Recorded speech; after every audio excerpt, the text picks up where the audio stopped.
नमस्कार, good morning.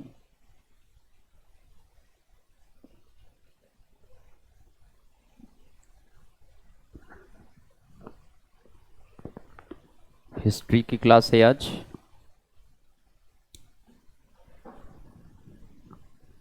तो आप लोग हैं? गुड मॉर्निंग Ravinder ji, good morning. Ajit Yadav ji, good morning.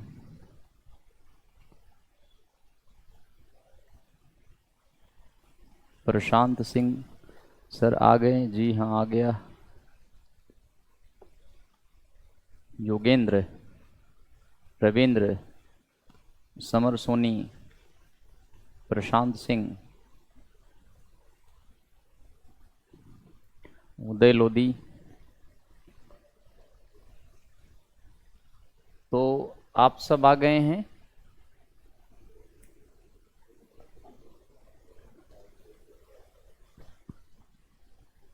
Anil Singh, good morning. Good morning भाई। Samar Soni, good morning. Akash, thank you भाई, thank you. Ajit Yadav, refresh कर लो, क्लास लाइव हो गई। बिल्कुल रिफ्रेश कर लो।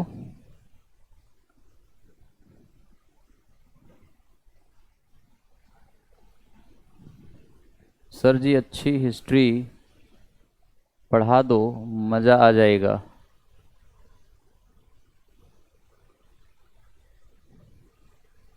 मिथिलेश कुमार जी, सर आपका क्या नाम है? मेरा नाम तो SK यादव है और बहुत पुरानी फैकल्टी हूँ। 26 ईयर का एक्सपीरियंस है हिस्ट्री पढ़ाने का। पैरामाउंट में काफ़ी दिन पढ़ाया हूँ, मुखर्जी नगर में। इसके अलावा हमने इलाहाबाद पैरामाउंट ब्रांच की फ्रेंचाइजी लिया था, लेकिन अब इनके साथ टाइम्स के साथ जुड़ा हूँ। तो अब आप लोग को शुरू से बताएं या कोई एक पर्टिकुलर टॉपिक जो स्टार्ट करवाना चाहते हैं? बेटा उदास नहीं हैं, पढ़ाएंगे तो सारी उदासी खत्म हो जाएगी। What can ail? Nothing ails.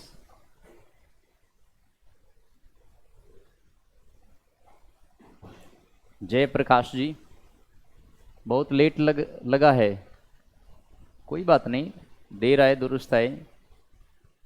Prashant Singh, Indian history, बिल्कुल इंडियन हिस्ट्री। अजीत यादव जी शुरू से sir. Kuldeep ji, good morning sir, good morning.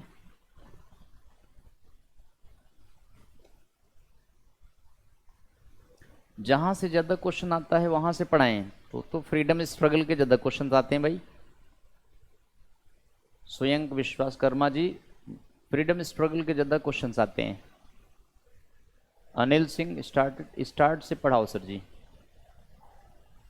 अच्छा, प्रशांत सिंह मॉडर्न हिस्ट्री से।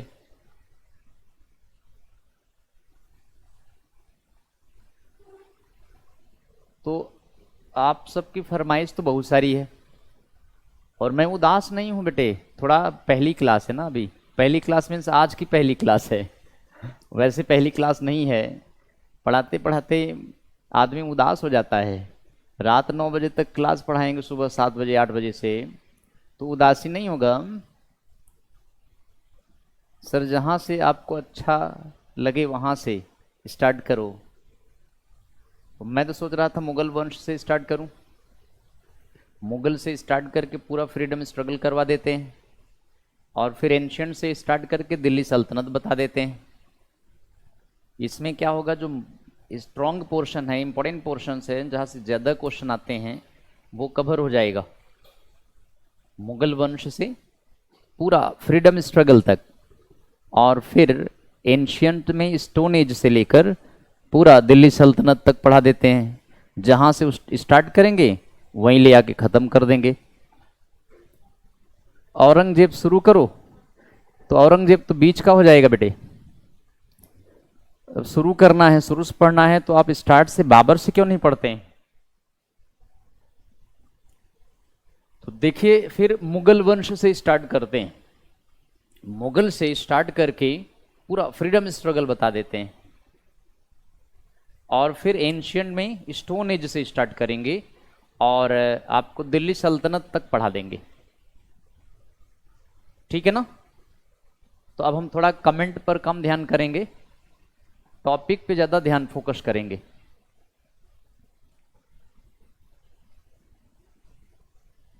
बीच बीच से नहीं पढ़ाएं तो बेटे, तो बच्चे तो ज्यादातर यही कह रहे हैं कि क्वेश्चन जहां से ज्यादा आते हैं बीच बीच से नहीं पढ़ा रहे हैं। ये दरअसल मुगल से लेकर के पूरा मॉडर्न हिस्ट्री हो जाएगा। मुगलों का संबंध मॉडर्न इतिहास से है ना। जैसे आखिरी मुगल एम्पर बहादुर शाह जफर था। अब बहादुर शाह जफर 1857 की क्रांति में शामिल हुआ।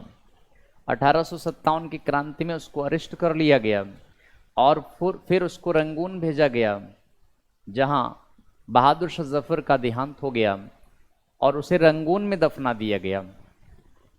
तो आखिरी मुगल एम्परर का संबंध फ्रीडम स्ट्रगल से तो नहीं है, लेकिन 1857 के रिवोल्ट से है।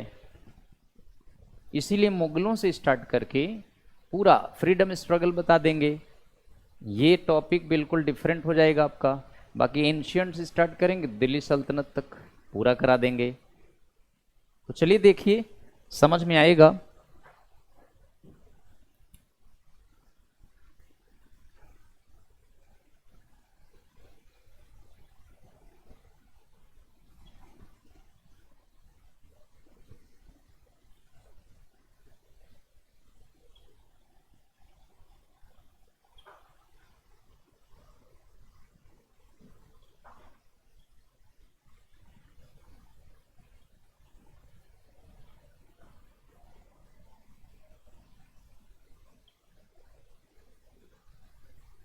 मुगल वंश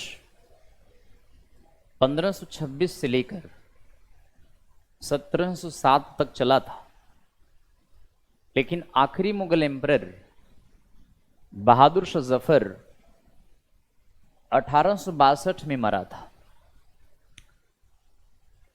इसलिए मुगलों का संबंध मॉडर्न हिस्ट्री से है।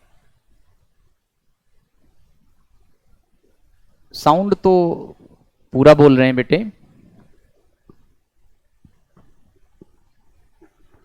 फास्ट पढ़ाएं या साउंड बढ़ाएं?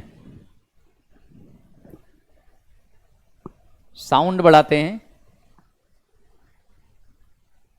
इनकी दरबारी भाषा यानी कोर्ट लैंग्वेज पर्शियन थी। मुगलों की दरबारी भाषा फारसी थी। और पहला मुगल एम्परर बाबर 1526 से 1530 तक। दूसरा मुगल एम्परर हुमायूं था। 1530 से 1540, देन 1555 से 1556 2 बार शासन किया था। तीसरा मुगल एम्परर हुमायूं का बेटा अकबर 1556 से 1605।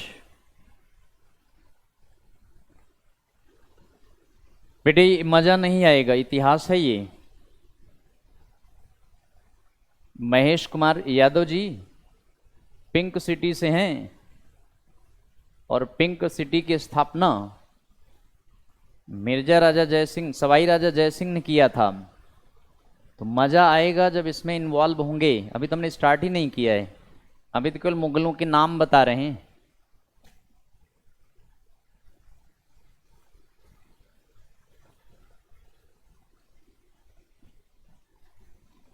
तो मजा लेने के लिए मत पढ़िए, कंटेंट देखिए, कंटेंट कितना हम आपको बताते हैं।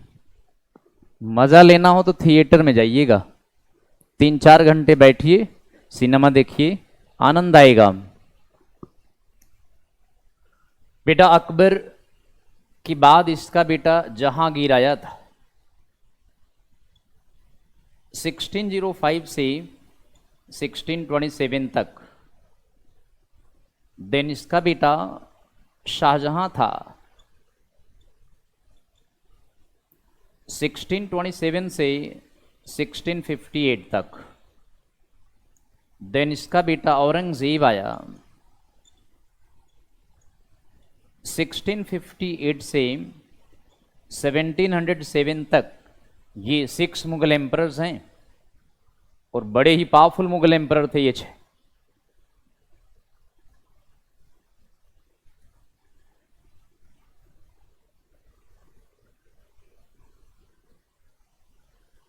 सर आप फालतू लोगों पर ध्यान न दें। हाँ भाई ठीक है, थैंक यू, लेकिन मजा लेने वाले लोग हैं तो फिर पढ़ाई कैसे होगी।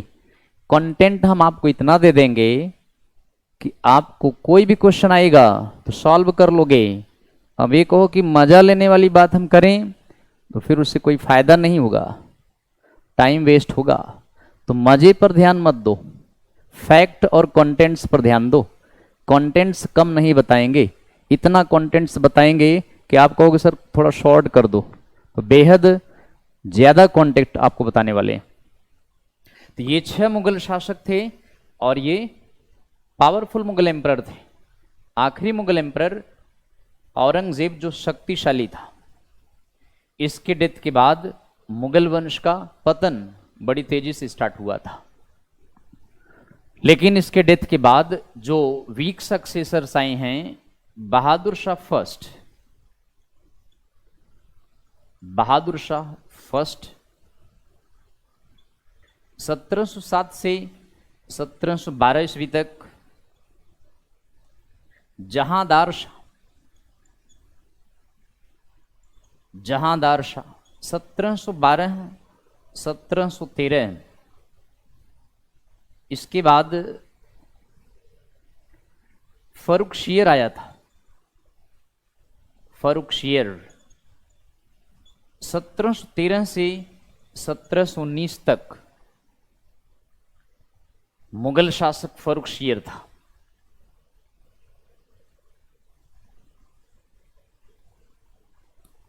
देन इसके बाद और भी मुगल एम्परर्स हैं जो कि बेहद कमजोर और निकम्मे थे।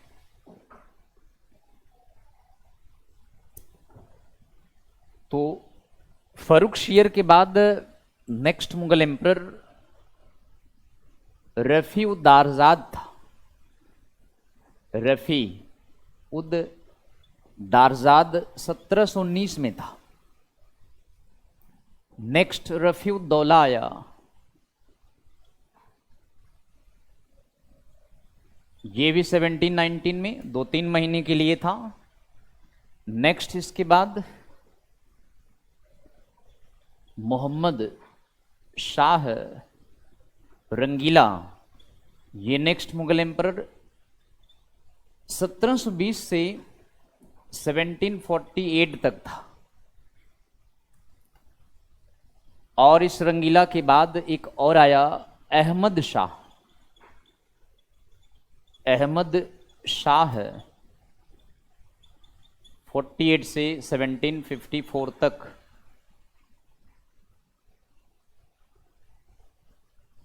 बेटा नाम हिंदी में और इंग्लिश में कोई फर्क नहीं पड़ेगा, नाम तो नाम होता है। नाम को हिंदी में लिख लो या इंग्लिश में लिख लो। महेश कुमार यादव जी, पिंक सिटी, आपको ही मजा नहीं आ रहा था, आप हिंदी इंग्लिश बता रहे हो। इसको आप नाम को चाहे हिंदी में लिख लो या फिर इंग्लिश में लिख लो। नाम में क्या रखा है, काम देखो इनके। महेश कुमार जी, हिंदी में लिख लो या इंग्लिश में लिख लो, नाम तो नाम है बेटे।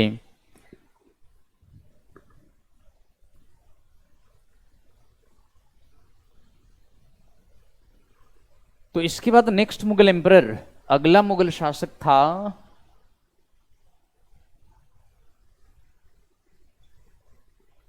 आलमगीर सेकेंड। 1754 से 1759 तक, और देन इसके बाद शाह आलम सेकेंड आया, शाह आलम सेकेंड 1759 से 1806। देन इसके बाद अकबर सेकेंड आया 1806 से 1837, अकबर सेकेंड। और लास्ट मुगल एम्परर तो आप जानते ही हैं, आखिरी मुगल शासक बहादुर शाह सेकेंड, या इसको बहादुर शाह जफर भी कहते हैं, बहादुर शाह सेकेंड 1837 से 1862। तो अब आप देखिए कुल 17 मुगल शासक मुगल डायनेस्टी में आए थे, लेकिन इनमें से केवल 6 मुगल शासकों का इंपॉर्टेंस है, बाकी निकम्मे थे। इनमें से कई सारे ऐसे थे बेहद लग्जूरियस थे।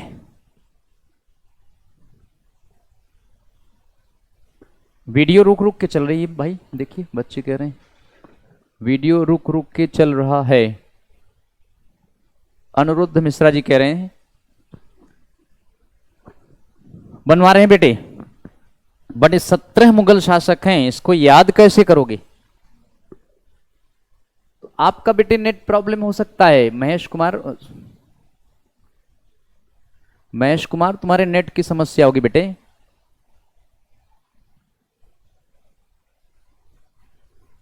ठीक है,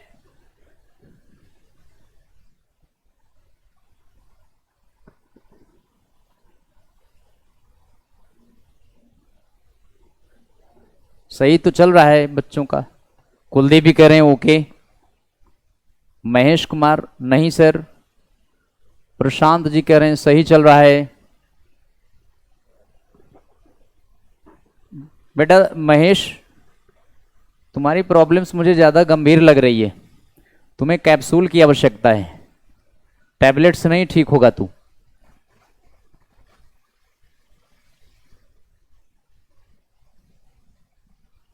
चलिए 17 मुगल एम्परर को याद कैसे करेंगे, एक फार्मूला बताते हैं। उस फार्मूले के आधार पर ये 17 मुगल शासक आपको याद हो जाएंगे। 17 मुगल शासकों को याद करने का एक फार्मूला है भाजी, सब्जी,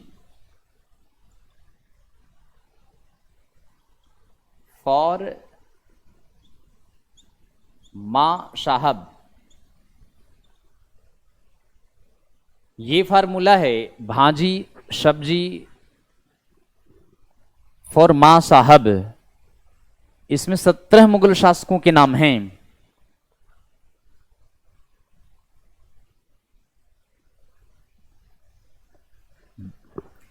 अब देखें बेटे, भाजी यानी बी बाबर हो जाएगा, इसमें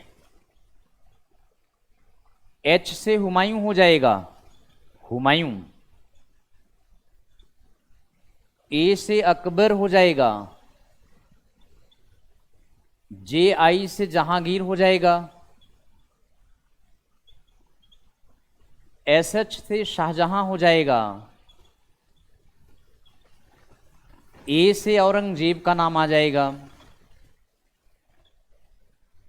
बी से बहादुर शाह फर्स्ट हो जाएगा, बहादुर शाह फर्स्ट, बी से बहादुर शाह फर्स्ट, जे आई आई साइलेंट है, जहांदार शाह हो जाएगा, एफ ए से फरुखशियर हो जाएगा, फरुखशियर, आर से रफी उद्दारजाद हो जाएगा, दूसरे आर से रफी उद्दौला हो जाएगा, रफी उद्दौला, एम से मोहम्मद शाह रंगीला हो जाएगा, मोहम्मद शाह रंगीला, ए से अहमद शाह हो जाएगा, दूसरे ए से आलमगीर फर्स्ट सेकंड हो जाएगा, आलमगीर सेकंड। SH से शाहलम हो जाएगा, सालम सेकंड। A से अकबर सेकंड हो जाएगा, B से बहादुर शाह सेकंड हो जाएगा। तो इस तरह से भाजी सब्जी फॉर मां साहब, इसको हटा दो, इनका कमेंट हटा दो, दिखने लग जाएगा ना, उस तरफ कर दो।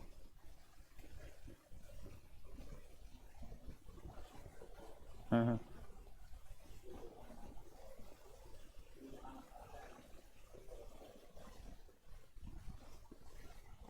थोड़ा सा, थोड़ी देर के लिए हटा दो बस, थोड़ी देर के लिए उधर कर दो। अच्छा, थोड़ा स्क्रीन का अंदर हो गया है क्या?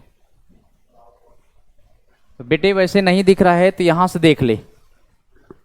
B से बाबर, H से हुमायूं, A से अकबर, JI से जहांगीर, ठीक है, JI से जहांगीर, SH से शाहजहां, A से औरंगजेब, B से Bahadur Shah first, JI silent है, JI से जहांदार शाह, F से फरुखशियर, FA से फरुखशियर हो जाएगा ना, R से रफीउद्दारजाद, दूसरे R से रफीउद्दौला, M से मोहम्मद शाह रंगीला, A से अहमद शाह हो जाएगा, दूसरे A से आलमगीर हो जाएगा, SH से शाहलम हो जाएगा, फिर A है अकबर सेकंड हो जाएगा, और लास्ट में B से बहादुर शाह सेकंड हो जाएगा।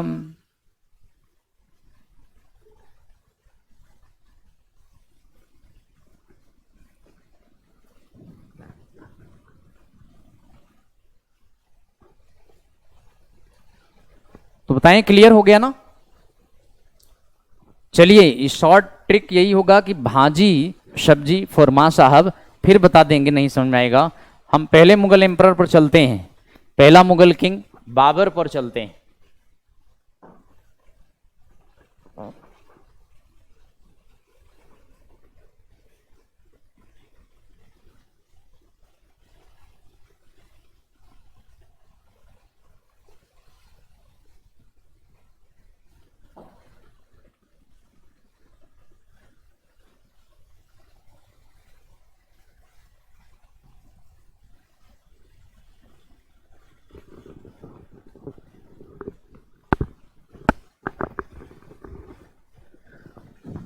पहला Mughal emperor, first Mughal emperor Babur, 1526 से 1530 तक। इसके नाम का मीनिंग है बब्बर, यानी शेर।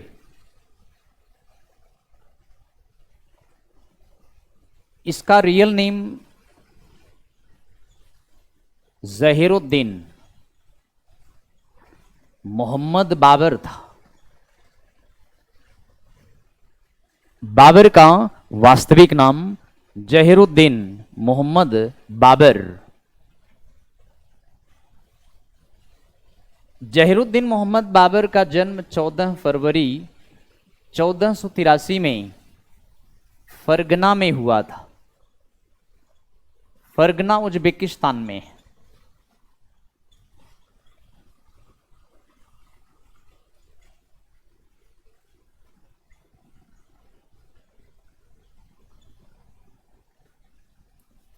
तो बाबर का जन्म 14 फरवरी 1483 में फरगना में हुआ था।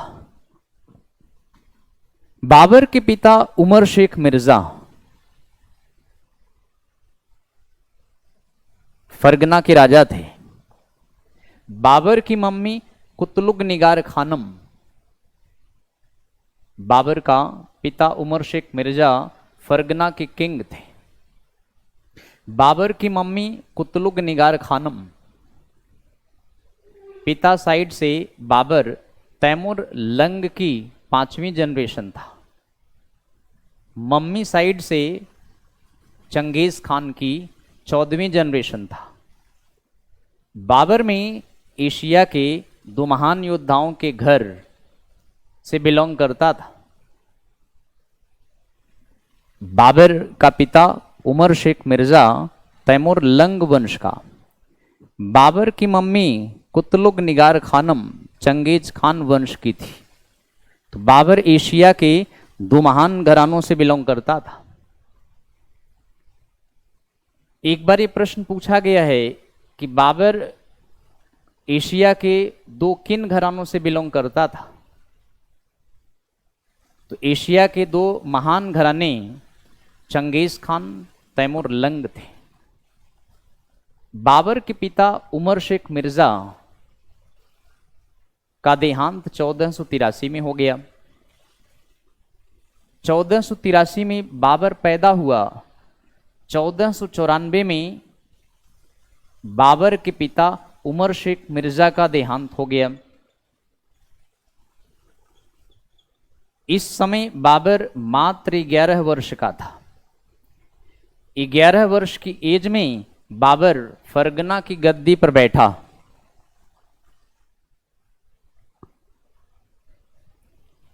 ग्यारह वर्ष की उम्र में बाबर फरगना की गद्दी पर बैठा, लेकिन बाबर को सफलता ना मिली।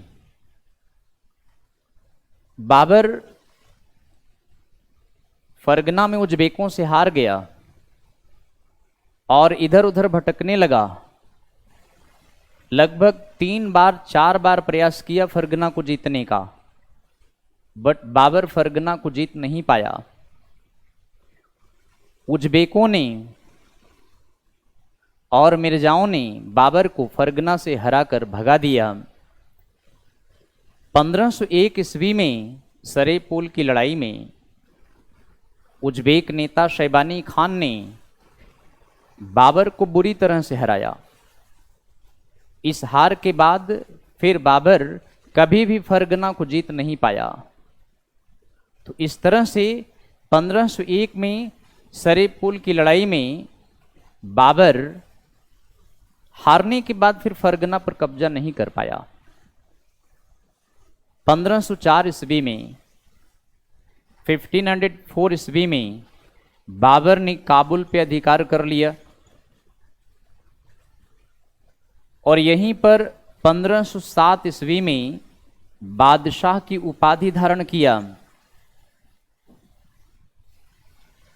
बाबर ने अपने पिता की टाइटल मिर्जा वाली टाइटल छोड़ करके यहीं पर बादशाह की उपाधि धारण किया। ये पहला मुगल बादशाह था।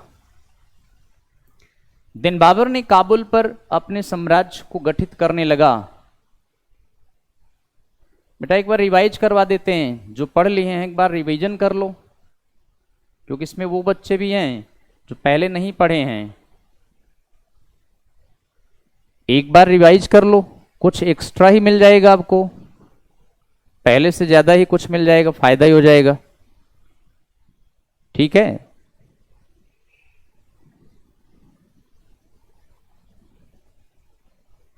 तो बाबर जो है 1483 में फरगना में पैदा हुआ।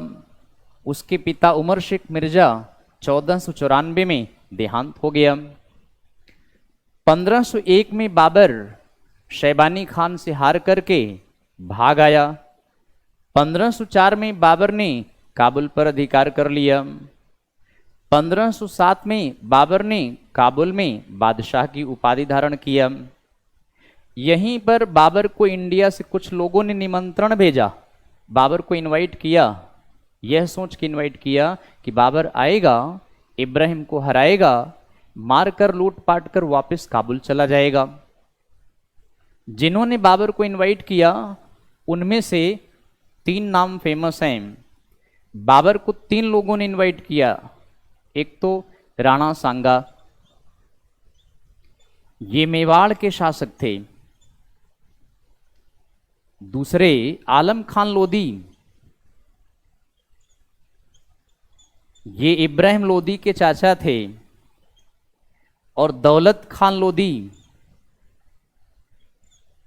ये इब्राहिम लोदी के दूसरे चाचा थे। इब्राहिम लोदी दिल्ली का सुल्तान था। इन तीनों ने बाबर को काबुल में निमंत्रण भेजा, यह सोचकर कि बाबर आएगा, दिल्ली के सुल्तान इब्राहिम लोदी को हराएगा और इब्राहिम लोदी को मारकर लूटपाट कर वापस काबुल चला जाएगा। लेकिन बेटे बाबर इंडिया में आया, इब्राहिम लोदी को पानीपत के मैदान में हराकर मारकर यहीं पर बस गया, यहां से जाने का नाम ही नहीं लिया। दिल्ली को राजधानी बनाया, काबुल को भी इंडिया में जोड़ लिया। इनकी तमन्नाएं धरी की धरी रह गईं। इन्होंने यह सोचकर इनवाइट किया था कि बाबर आएगा, इब्राहिम लोदी को मारकर लूटपाट कर वापस काबुल चला जाएगा। बाबर आया, इब्राहिम को हराया, मारकर यहीं बस गया, जाने का नाम ही नहीं लिया। इनकी तमन्नाएं धरी की धरी रह गईं। इस तरह बाबर इंडिया पर कहां से आक्रमण किया? काबुल से आक्रमण किया था। बाबर फरगना से काबुल को जीता, देन काबुल से इंडिया को जीता। पानीपत की पहली लड़ाई से पहले बाबर ने इंडिया पर 4 बार हमले किया था। तो इस तरह से बाबर ने इंडिया को, बेटे नोट मत बनाइए, पीडीएफ डाउनलोड करवा देंगे वीके भाई। बेटे नोट्स मत बनाइए, आप समझिए, हम आपको पीडीएफ पर डाउनलोड करवा देंगे नोट्स, सेम जैसे बता रहे हैं पूरे फैक्ट्स के साथ पीडीएफ मिल जाएगा आपको, ठीक है। थोड़ी देर पढ़ाने दो, फिर इसके बाद हम आपको जो भी प्रॉब्लम्स होगी, क्वेश्चंस होंगे, सब टैकल करेंगे। Mahesh Kumar Yadav, pink city, question थोड़ी देर में करो तो ज़्यादा बेहतर रहेगा, क्योंकि मैं पढ़ा देता हूँ, एक बार समझा देता हूँ और फिर पीडीएफ डाउनलोड करवा देंगे। आपको नोट्स बनाने की आवश्यकता नहीं है, लेक्चर सुने, काफ़ी बातें याद हो जाएंगी। जैसे कि अभी आपको हमने बताया है, उसमें से कई बातें याद हो गई होंगी आपको।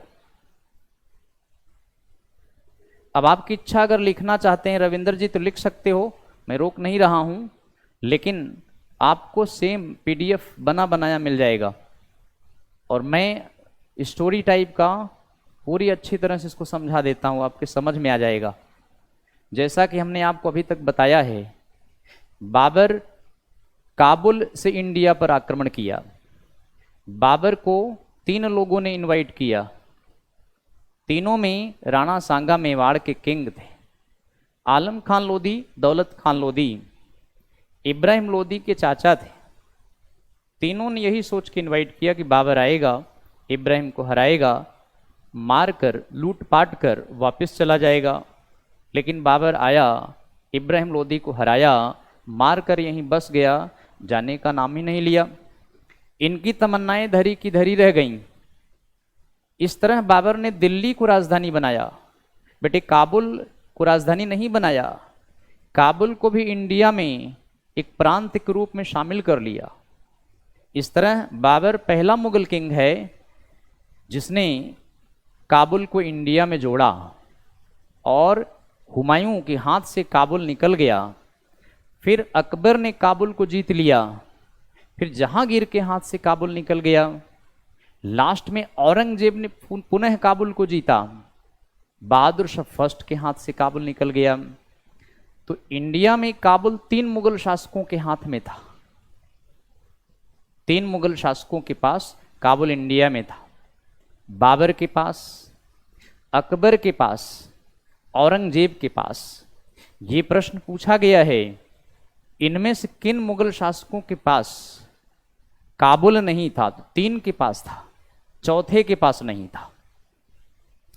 तो एक और पॉइंट आप देखें, बाबर ने इंडिया पर अब हमले की तैयारी किया और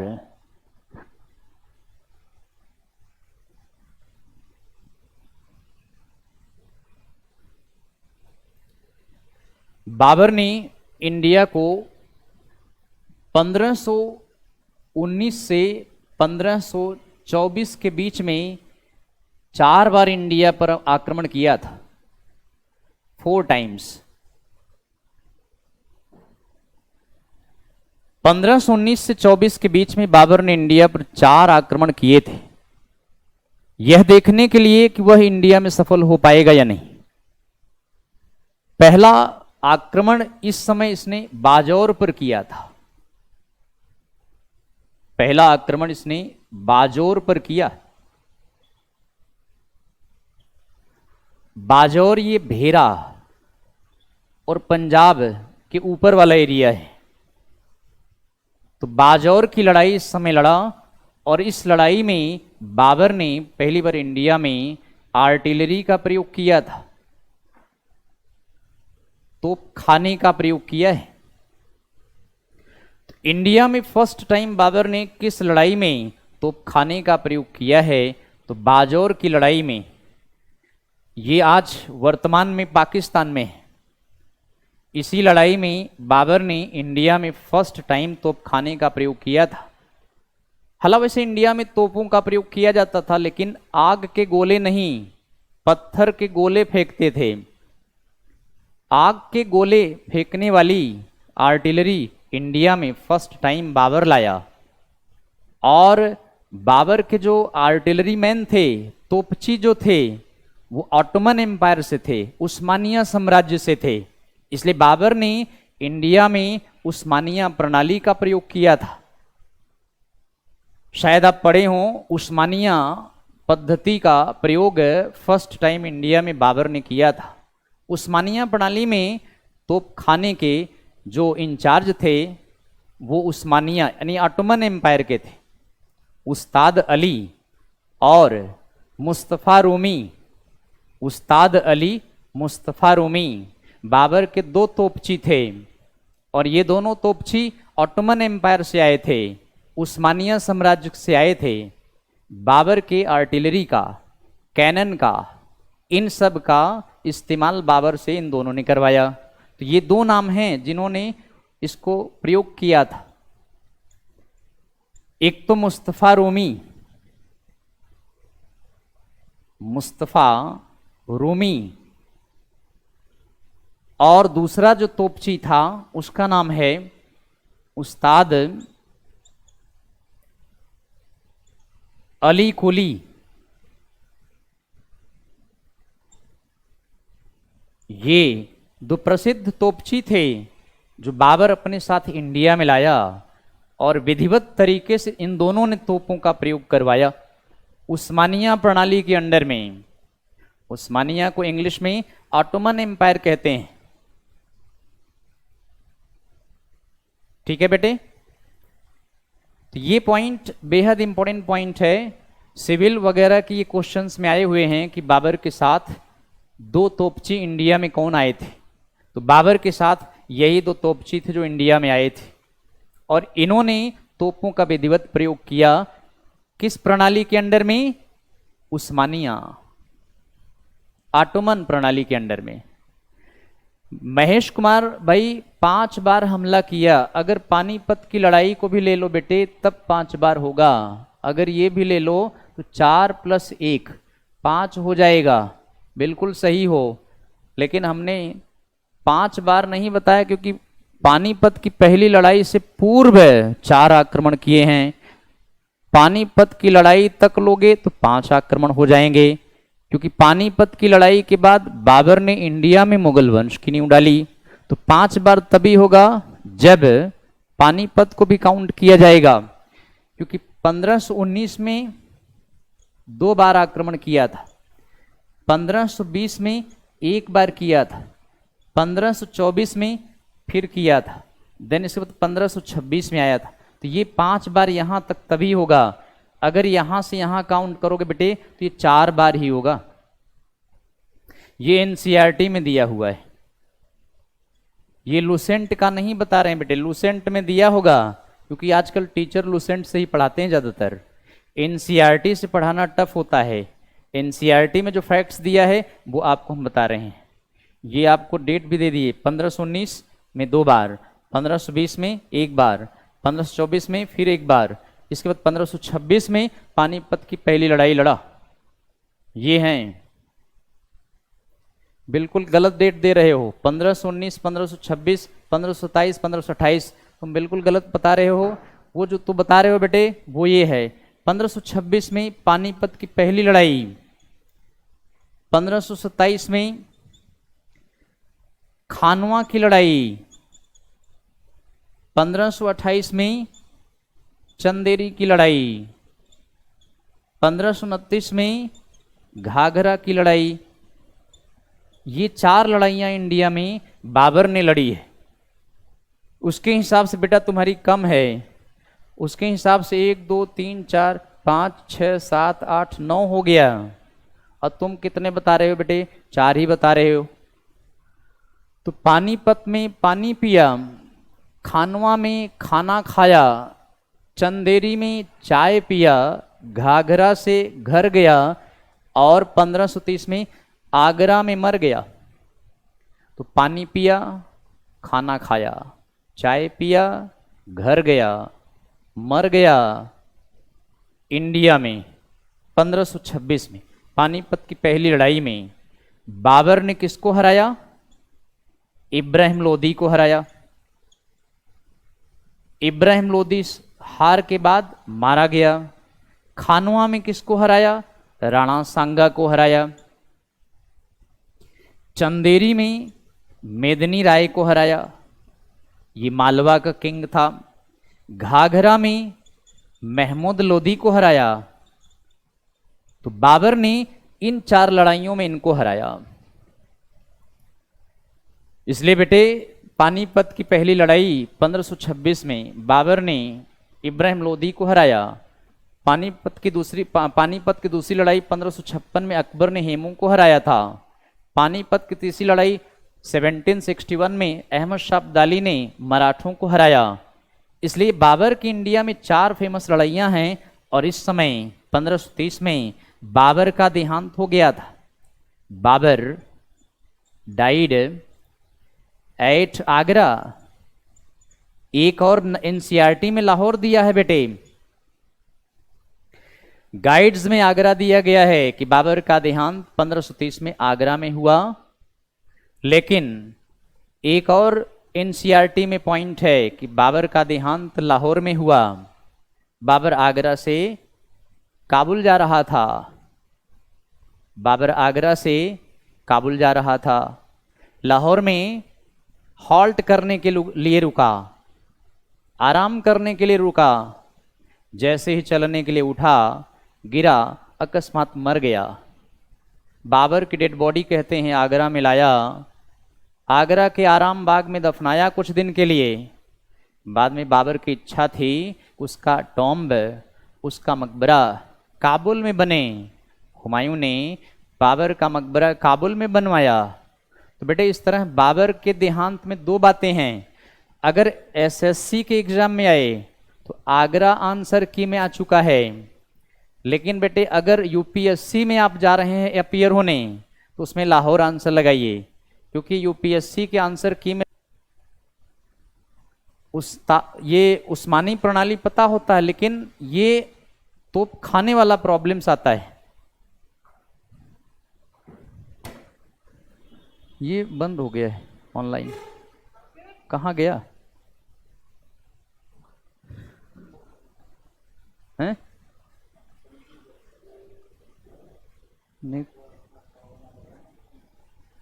दिक्कत हो जाती ना बच्चों का, फिर कनेक्शन आने लग जाता। अच्छा,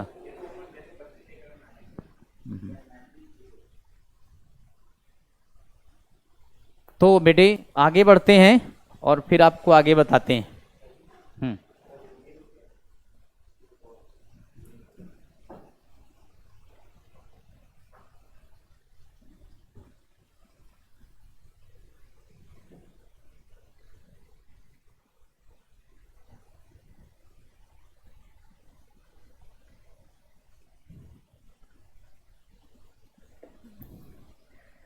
तो इस तरह से बेटे 1526 में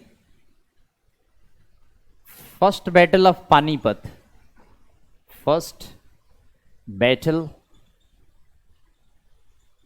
ऑफ पानीपत, पानीपत की पहली लड़ाई में बाबर ने इब्राहिम लोदी को हराया। तो पानीपत की पहली लड़ाई में बाबर ने इब्राहिम लोदी को हराया।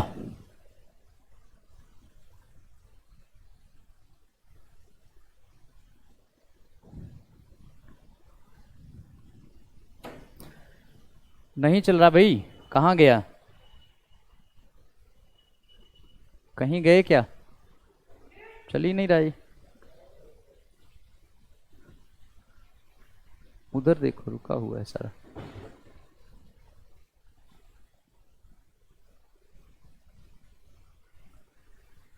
अनिल सिंह जी, मकबरे टॉम्ब को कहते हैं। टॉम्ब यानी मकबरा, मौसलियम भी कहा जाता है। मुस्लिम्स के डेड बॉडी को दफना करके उस पर एक स्मारक बना दें, उसे मकबरा कहा जाता है।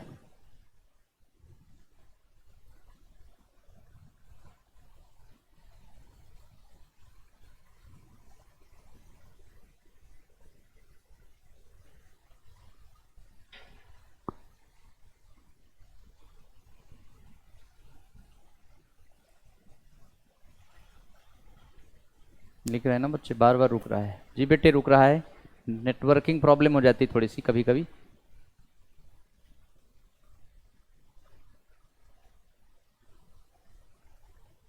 महेश कुमार यादव, बहुत सवाल पूछते हो बेटा तू।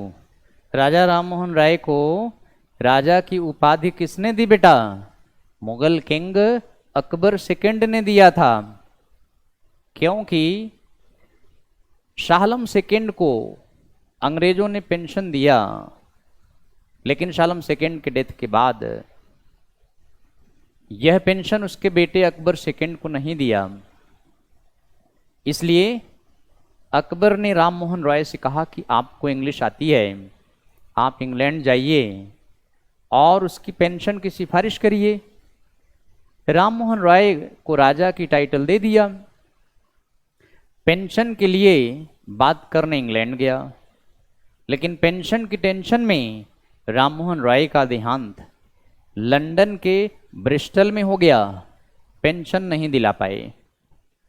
तो ऐसे फर्स्ट इंडियन हैं जो इंग्लैंड गए, ऐसे नहीं गए शाही फरमान पर गए। इंडिया के मुगल किंग, उस समय अकबर सेकंड ने भेजा, राजा की टाइटल दिया कि आप इंग्लैंड की रानी से बात करोगे, आपका एक स्टेटस होना चाहिए। इसलिए स्टेटस लेकर गए, पेंशन के बारे में बात किया, पेंशन नहीं दिला पाए, वहीं मर गए। 1833 में इनका देहांत हो गया था। किनका? राजा राममोहन रॉय का। कहाँ? ब्रिस्टल में। पैदा कहाँ हुए? हुगली में। 1772 में या 1774 में हुगली में पैदा हुए थे। बर्थ पर दो डेट हैं, 1774 या 1772 में। हुगली में एक ब्राह्मण परिवार में पैदा हुए थे। तो महेश कुमार यादव, पिंक सिटी जयपुर। बहुत सवाल पूछ रहे हो बेटा तू, अभी हम पूछेंगे आपसे कई ऐसे सवाल, फिर देखते हैं तुम्हें कितना नॉलेज है। चलें बेटे आगे बढ़ते हैं। वीडियो अब तो नहीं रुक रही है, चल रही है अब, ठीक है बेटा। देखिए इस लड़ाई को हम अच्छी तरह समझा देते हैं। पानीपत की पहली लड़ाई 20 अप्रैल को लड़ी गई, 20 अप्रैल में। कहीं कहीं 21 अप्रैल दिया गया है, तो डेट नहीं आएगा। 20 या 21 अप्रैल में जब भी लड़ी गई। इस लड़ाई में सबसे इंपॉर्टेंट पॉइंट क्या है? बाबर ने इसमें भी आर्टिलरी का प्रयोग किया है।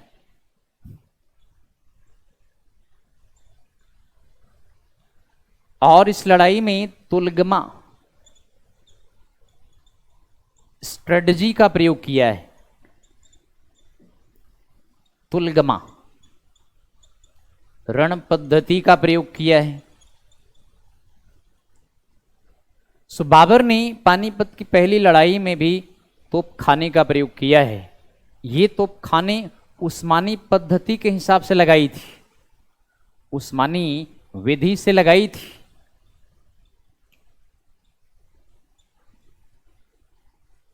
उस्मानी सिस्टम से लगाया गया था। उस्मानी मीन्स ऑटोमन एम्पायर के हिसाब से लगाया गया था, क्योंकि रूमी खान और अली कुली ये ऑटोमन एम्पायर से बुलाए गए थे। बाबर के मस्केट के यही दोनों इंचार्ज थे। तो उस्मानी प्रणाली के अनुसार तोपें लगाई गईं। कैसे लगाई गईं? तोपें फ्रंट में लगाई गईं। आर्टिलरी का प्रयोग बाबर ने फ्रंट में किया था और तोपों के पीछे पैदल सेना लगाई। इन्फेंट्री माने पैदल सेना। बाबर की सेना में फ्रंट में तोपें खंदके जानते हैं? खंदक यानी पिट्स वगैरह खोद करके खंदकों में तोपों को रखा गया। ऊंची ऊंची तोपें रस्सों से बांधी गई थी।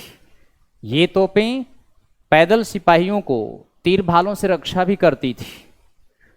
तोपों के पीछे पैदल सिपाही और लेफ्ट और राइट में कैवेलरी थी, यानी घुड़सवार सिपाही थे।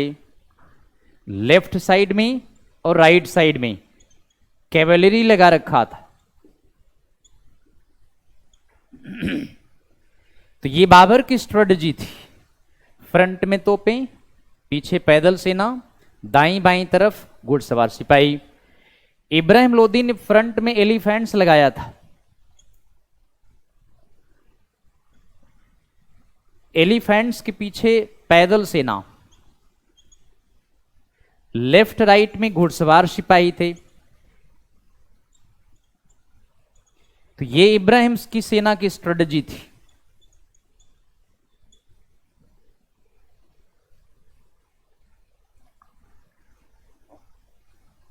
बाबर में ने फ्रंट में तोपें, एलिफेंट इब्राहिम लोदी की, पैदल सेना, इसके पीछे पैदल सेना, घुड़सवार सिपाही, इस तरह की स्ट्रेटजी लगा रखा था। लेकिन बाबर ने इस स्ट्रेटजी का प्रयोग किया तुलगमा का। अब तुलगमा स्ट्रेटजी क्या होता है? तुलगमा का मतलब होता है दुश्मन को चारों तरफ से घिरवा लो, फिर उसके बाद इस पर हमला करो। Seize the enemy first, attack after that. जैसे बाबर ने अपने घुड़सवार सिपाहियों को आदेश दिया था कि वो इस तरफ से और इस तरफ से इनको घेर लें। बाबर ने अपने घुड़सवार सिपाहियों को आदेश दिया कि लेफ्ट से ये, राइट से ये इब्राहिम की सेना को घेर लें, और फिर उसके बाद तोपों से कहा आग के गोले फेंकें। ये तोपें आग के गोले फेंकने लगीं। हाथियां आगे नहीं बढ़ पाईं, पागल हो गईं, पीछे मुड़ गईं, अपने ही पैदल सैनिकों को रौंदने लगीं। इब्राहिम की घुड़सवार सेना भी काम में नहीं आई। पीछे से तीर भाले भी चल रहे थे, आगे से आग के गोले आ रहे थे। इब्राहिम की सेना बुरी तरह से मारी गई, कुछ भाग गई, एलिफेंट्स भी भागने लगे, सिपाही पैदल, बहुत तो हाथियों के द्वारा कुचल दिए गए थे। तो बेटा इस तरह बाबर ने तुलगमा स्ट्रेटजी का विधिवत प्रयोग किया और तोपें बाबर की बड़ी मदद की। लेकिन बाबर की सेना भी बड़ी स्किल्ड थी। बाबर की सेना में उज्बेक भी थे, अफगान भी थे, कुछ कबीले भी थे, उस्मानी भी थे, तुर्क भी थे, तमाम प्रकार के सिपाही थे। लेकिन बाबर के सिपाही वेल ट्रेंड और वेल डिसिप्लिन्ड थे।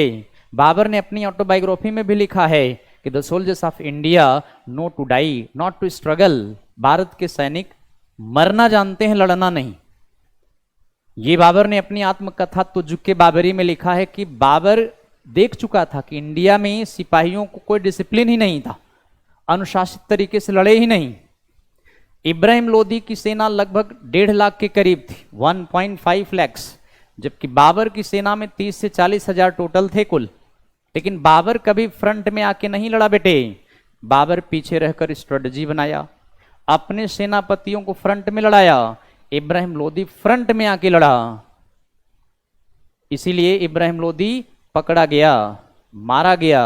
इंडिया में एक प्रथा थी, जब तक उसका किंग या उसका सेनापति उसके सामने दिखता रहे तब तक सिपाही इंडिया के लड़ते थे। जब सेनापति या किंग नहीं दिखते थे, सोचते थे कि मारा गया, भगदड़ मच जाती थी, भागो, किंग मारा गया, सेनापति मारा गया। इस तरह से बाबर ने इंडियन सिपाहियों का एनालिसिस किया और देखा कि इंडियन सिपाहियों में डिसिप्लिन नहीं है। तभी अपनी ऑटोबायोग्राफी में लिख दिया है कि भारत के सिपाही मरना जानते हैं, लड़ना नहीं। The soldiers of India know to die, not to struggle. तो इस तरह से ये लड़ाई बाबर बड़ी आसानी से जीत गया। और इस लड़ाई को जीतने के बाद बाबर ने दिल्ली पर अधिकार कर लिया। एक बात बेटे और इंपॉर्टेंट है, तुलगमा रण पद्धति को बाबर ने किससे सीखा है? उज्बेकों से सीखा था। बाबर ने तुलगमा रण पद्धति उज्बेकों से सीखा था। इसी वजह से बाबर इंडिया में तुलगमा रण पद्धति को बड़ी चतुराई से प्रयोग किया। इंडिया के राजाओं को तुलगमा स्ट्रेटजी का पता नहीं था। जब घिर जाते, हार जाते, तब तक भी पता नहीं चल पाता था। शिवम कुमार, तराई का थर्ड बैटल बेटे बाद में बताएंगे इसको, अभी तो यहीं पढ़ाने दो। सर, वार में इब्राहिम लोदी में वाला फर्स्ट सुल्तान था, लोदी वंश का तीसरा सुल्तान था बेटे। इब्राहिम लोदी दिल्ली सल्तनत में लोदी वंश का तीसरा सुल्तान था। पहला सुल्तान लोदी वंश का बहलोल लोदी था और दूसरा सुल्तान सिकंदर लोदी था। तीसरा सुल्तान इब्राहिम लोदी था। दिल्ली सल्तनत का आखिरी सुल्तान था। तो तराई की पहली, दूसरी, तीसरी लड़ाई बाद में बताएंगे बेटे। अभी हम यहां पर इसके बारे में पूछो तो बताते चलेंगे सारा डिटेल में। तो इस तरह आप समझ गए होंगे इस लड़ाई को। पानीपत की पहली लड़ाई को बाबर जीत लिया, दिल्ली पर कब्जा कर लिया, आगरा को भी जीत लिया। इसके बाद जिन्होंने इनवाइट किया था उनकी तमन्नाएं धरी की धरी नजर आने लगी। इस तरह से राणा सांगा भी तैयारी करने लगा। श्री भगवान, नमस्ते भाई, नमस्ते। तो नमस्ते नमस्ते बाद में अब कर लेंगे, थोड़ा सा फ्लो बिगड़ जाता है आपके कमेंट पर अगर ध्यान देते हैं तो। आपको समझिए थोड़ा सा। सिकंदर लोदी का कुछ वर्क डिस्कस बेटे, इसको लास्ट में बताएंगे ना जब दिल्ली सल्तनत पढ़ाएंगे। इब्राहिम लोदी को इसलिए चर्चा करें क्योंकि इब्राहिम लोदी बाबर से लड़ा, पानीपत की पहली लड़ाई। रोहित शर्मा जी कह रहे हैं डाइड होने वाला कहाँ था? हूँ सर जी। मतलब क्या कहना चाहते बेटा? डाइड होने वाला कह था हूँ सर जी, मतलब what do you mean? Delhi सल्तनत का आखिरी सुल्तान लड़ाई में ही मारा गया। चलें आगे बढ़ते हैं, कमेंट को हम बाद में देखते हैं बेटे।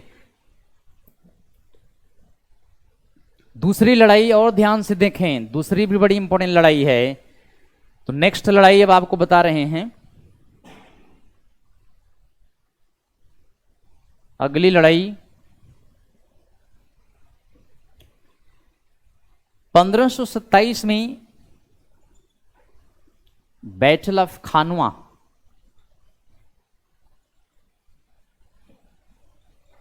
खानवा की लड़ाई, खानवा की लड़ाई, और ये भरतपुर के पास है, राजस्थान में।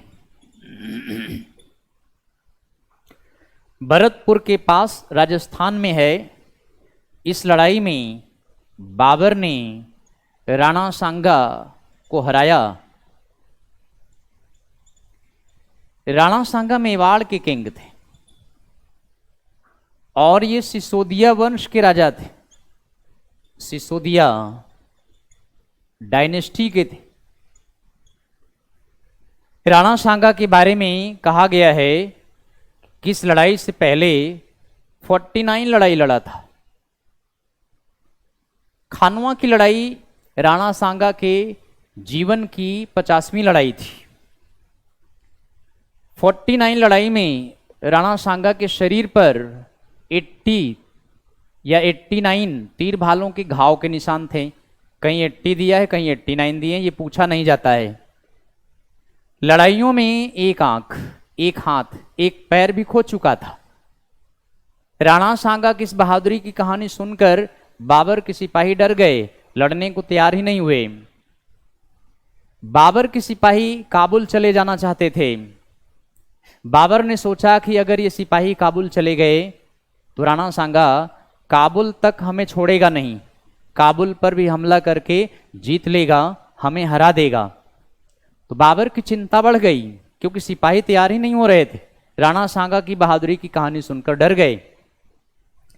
जैसा कि अलग अलग बुक्स में अलग अलग नंबर्स ऑफ बैटल दिए हैं, कहीं 49 दिया है, कहीं 38 दिया है, तो इन डेटास पर ना जाइएगा।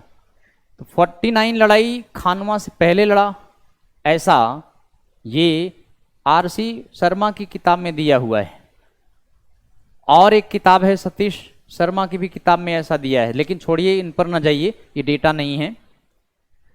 49 लड़ाई लड़ा, शरीर पर 80 या 89 तीर भालों के घाव के निशान थे, एक आंख, एक हाथ, एक पैर खो चुका था, फिर भी जिंदा था। बाबर के सिपाही डर गए, काबुल भाग जाना चाहते थे। बाबर ने सोचा अगर सिपाही नहीं लड़े, काबुल चले गए, तो राणा सांगा काबुल पर हमला करेगा, बाबर को वहां तक भगा के मारेगा। इस तरह बाबर ने लड़ाई से पहले अपने सैनिकों की एक सभा बुलाई, और उस सभा में, उस मीटिंग में सैनिकों को एक ओजस्वीपूर्ण भाषण दिया, यानी अपने सैनिकों को इनकरेज किया। कहा, इंडिया में इस्लाम धर्म खतरे में है, अगर तुम सब इस काफिर से लड़ते हुए मारे गए, काफिर माने नॉन मुस्लिम, काफिर शब्द का मीनिंग है गैर मुसलमान।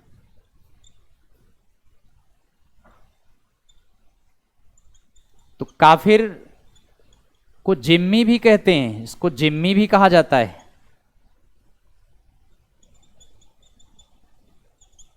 काफिर को जिम्मी भी कहा गया है।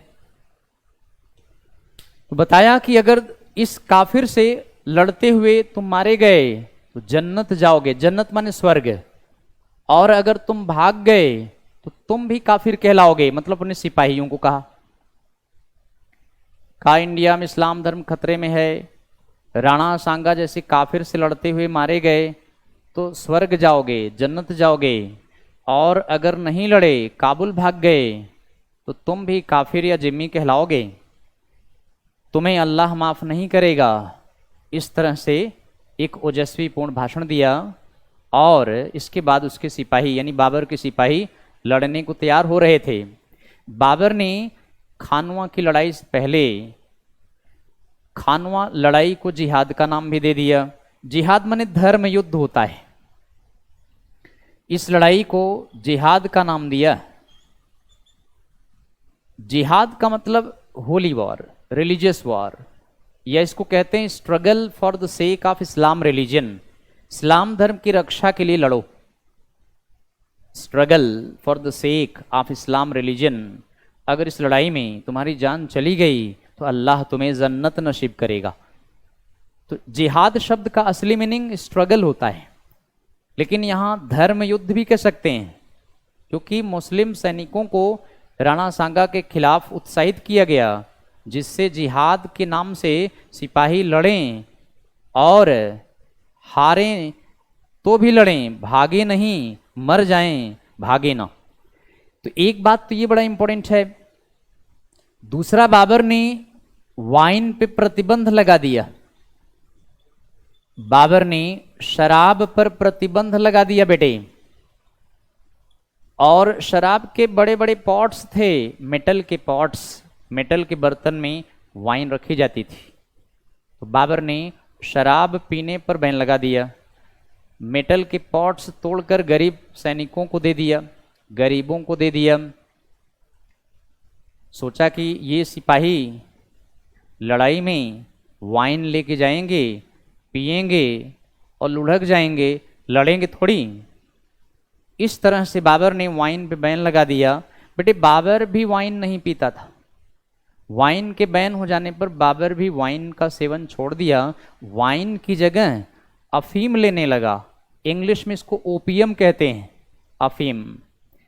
और बाबर ने अपने बेटे हुमायूं को भी अफीम का सेवन करना सिखा दिया। बाप बेटे जम के अफीम लगाने लगे।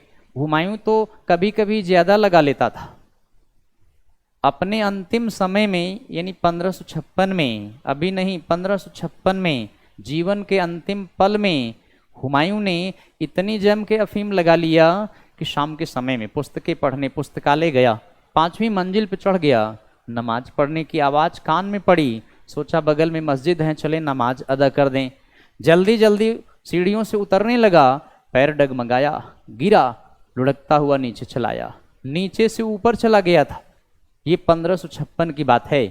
कौन? हुमायूं। मतलब यहां यही है कि बाबर और हुमायूं अफीम का सेवन करने लगे, वाइन पे प्रतिबंध लगा दिया। एक बात और इंपॉर्टेंट है, इस लड़ाई से पहले बाबर ने तमगा टैक्स हटा दिया, रिमूव्ड तमगा टैक्स। बाबर ने तमगा कर हटा दिया। तमगा ये मुस्लिम मर्चेंट से लिया जाता था, मुस्लिम व्यापारियों से लिया जाता था। जैसे शहर में आए अपना सामान बेचें, उससे पहले तमगा टैक्स दे दें। जैसे टोल टैक्स कार पे लगता है, टैक्स दे लो फिर सड़क का प्रयोग करो, तो ऐसे शहर के पहले चुंगी चेक पोस्ट लगा होता था, वहां तमगा ले लिया जाता था, फिर कहते थे जाओ अब अपना सामान शहर में बेचो। तो तमगा टैक्स माफ कर दिया। मुस्लिम व्यापारियों से, मुस्लिम व्यापारियों का समर्थन लेने के लिए, सपोर्ट लेने के लिए तमगा भी हटा दिया। तो इस तरह से पूरा माहौल तैयार किया। सर मकबरे में क्या होते हैं और हुमायूं का मकबरा कहाँ है? मकबरे में डेड बॉडी रखी जाती है। हुमायूं का मकबरा नई दिल्ली के निजामुद्दीन में है, उसकी विधवा हमीदा बानो बेगम ने बनवाया। हुमायूं के मकबरे का आर्किटेक्ट वास्तुकार गियास बेग मिर्जा था। हुमायूं के मकबरे को लाल ताजमहल कहते हैं। हुमायूं का मकबरा ताजमहल के समान है। तो ताजमहल का नमूना हुमायूं के मकबरे से लिया गया है और ताजमहल का पेरेंट्स हुमायूं का मकबरा कहलाता है। इतनी बातें हैं, लेकिन अभी बताते हैं हम इसको आगे। बट अभी हमने हुमायूं को चर्चा थोड़ा सा इसलिए किया हूं कि बाप बेटे जम के अफीम लेने लगे। हुमायूं बाबर से भी ज्यादा अफीम लगा लेता था। अंतिम समय में इतनी ज्यादा लगा लिया था कि वह सीढ़ियों पर गिर कर लुढ़क कर मर गया था। तो आगे बताएंगे बेटे।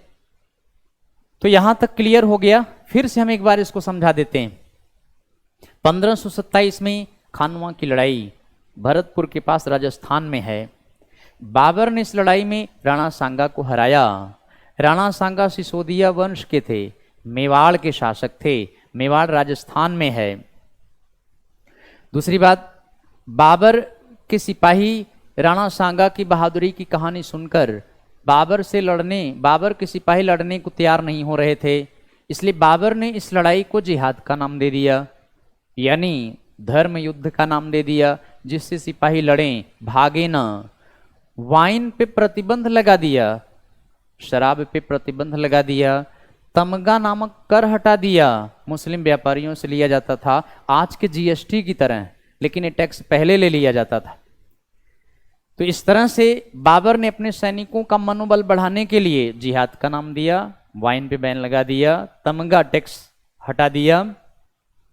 अब सिपाही लड़ने को तैयार हुए, लड़ाई प्रारंभ हुई।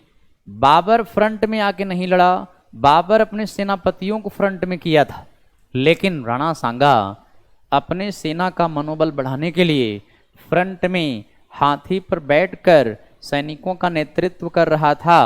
अकस्मात एक तीर उसकी दूसरी आंख में लग गई, हाथी के हौदे पर घायल होकर गिर पड़ा। एक आंख, एक हाथ, एक पैर पहले ही खो चुका था और इस लड़ाई में दूसरी आंख भी खो दिया। हाथी के हौदे पे बैठ माने लड़ रहा था, जैसे तीर दूसरी आंख में लगी, घायल होके हाथी के हौदे पे गिर पड़ा। इसका हाथी बड़ा समझदार था, इसको मैदान से लेके भाग गया। देन बाबर ने क्या किया, तुलगमा के अंडर में इन सभी सिपाहियों को घिरवा लिया, राजपूत सैनिकों को घिरवा करके उनका सिर कलम करवा दिया और फिर गाजी की उपाधि धारण किया था। यानी इस लड़ाई के बाद बाबर ने गाजी की टाइटल लिया था। इस लड़ाई के पश्चात बाबर ने गाजी की उपाधि लिया। गाजी means killer of non Muslim, killer of non Muslims, यानी गैर मुसलमानों की हत्या कर देने वाला, गैर मुसलमानों का हत्यारा। वैसे गाजी का मतलब वॉरियर होता है बेटे, गाजी का शुद्ध मीनिंग है योद्धा। ऐसा मुस्लिम योद्धा जो गैर मुसलमानों की हत्या किया हो, जो गैर मुसलमानों के सिर कलम करवा दिए हो। तो लड़ाई के पश्चात गाजी की उपाधि लिया था। लड़ाई से पहले 3 चीजें इंपॉर्टेंट हैं। जिहाद का नाम दिया, वाइन पे बैन लगा दिया, तमगा टैक्स हटा दिया, और तत्पश्चात बाबर ने गाजी की टाइटल ले लिया। अब हम आगे बढ़ते हैं। राणा सांगा ये कहीं छिपा हुआ था, लेकिन इसका एक बेहद करीबी रिश्तेदार, राणा सांगा का बेहद करीबी रिश्तेदार बता दिया कि राणा सांगा यहां छुपा हुआ है। बाबर ने राणा सांगा को पकड़कर 1528 में जहर दे के मार दिया या फिर तलवार से उड़ा दिया।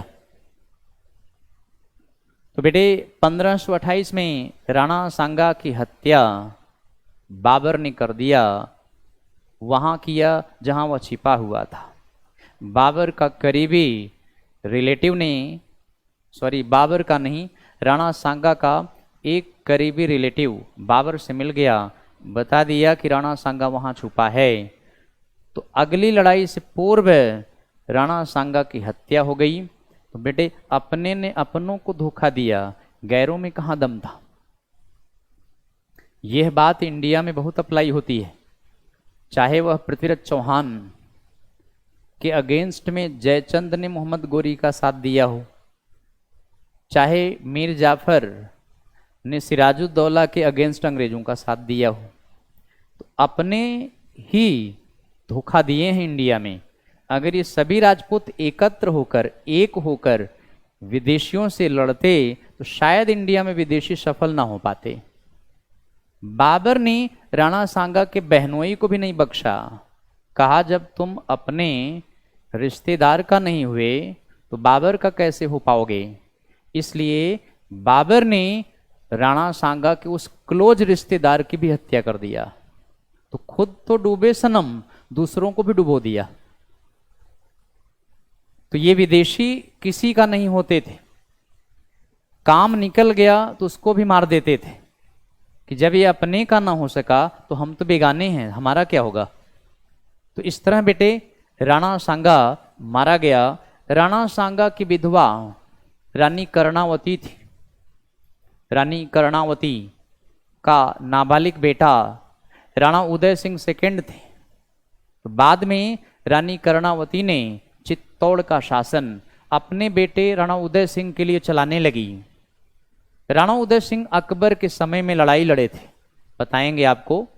राणा उदय सिंह सेकंड के बेटे का नाम महाराणा प्रताप था, जो कि सिसोदिया वंश के सबसे शक्तिशाली किंग थे। तो आगे बताएंगे महाराणा प्रताप के बारे में, जिनकी ऊंचाई, जिनकी हाइट 7.5 फीट थी और 80 किलोग्राम का रक्षा कवच पहनते थे, 60 किलोग्राम का तलवार चलाते थे, 40 किलोग्राम का भाला फेंकते थे, 25 किलोग्राम का जूता पहनते थे, शूज, इतने वेट लेकर चलते थे। इनके घोड़े का नाम, महाराणा प्रताप के घोड़े का नाम चेतक था। एक हाथी भी था जिसका नाम राम प्रसाद था, जिसे अकबर ने पकड़वा लिया, पीर प्रसाद के नाम से उसका नाम बदल दिया था। तो आई थिंक आपको समझ में आ रहा होगा बेटा, ध्यान से सुनोगे। हम इसका पीडीएफ दे देंगे आपको, डाउनलोड करवा देंगे, बट ध्यान से सुने तो हम कंटेंट इतना आपको बता देंगे कि आईएएस का मेंस भी आप लिख सकते हैं इस कंटेंट से। बाकी तो लोकल लेवल में जो भी एग्जाम्स होते हैं कोई क्वेश्चन छूटने नहीं पाएगा इसमें से, एक बार मेरे से पढ़ लिया तो। तो हम आगे बढ़ते हैं अब।